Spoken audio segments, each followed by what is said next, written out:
এই উম্মত তো এক নেকি দিয়া জান্নাতে যাবে। কয় নেকি দিয়া? একটা নেকি দিয়া জান্নাতে যাবে এই উম্মত। অন্য উম্মতের কথা জানি না আমি, এই উম্মত এক নেকি দিয়া জান্নাতে যাবে। নবীর একটা আদর্শের কারণে জান্নাতে যাবে। সিরত মানি আদর্শ। আর এটা আমরা কদমে কদমে মুহতাজ।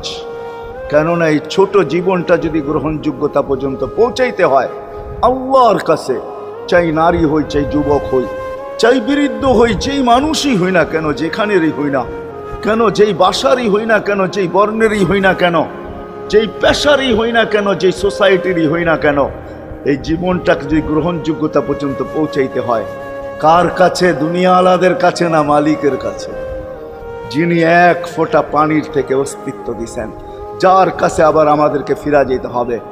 পালানের কোনো সুযোগ নাই। এই জন্যই কোরআন আমাদেরকে বোঝায় আইনাল মাফার।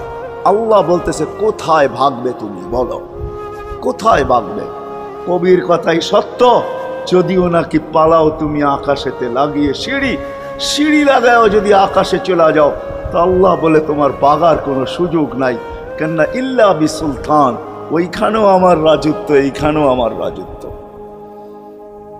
ডাইনো আমার রাজত্ব, বামে আগে পিছে উপরে নিচে সর্বত্র আমার রাজত্ব। আমার রাজত্বের বাহিরে যাওয়ার ক্ষমতা তোমাদের নাই।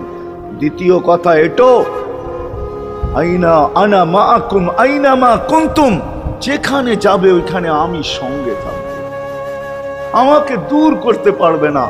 যদি করো তাহলে তুমি থাকবে না, তোমার অস্তিত্বই থাকবে না। কেন আমাদের ভিতরে আল্লাহ নাই বটে, কিন্তু আল্লাহর একটা পাওয়ার আছে যেটাকে রূহ বলে। কুলির রূহ মিন আমরি রব্বি, আল্লাহর একটা পাওয়ার, একটা সিফত, সবচেয়ে শক্তি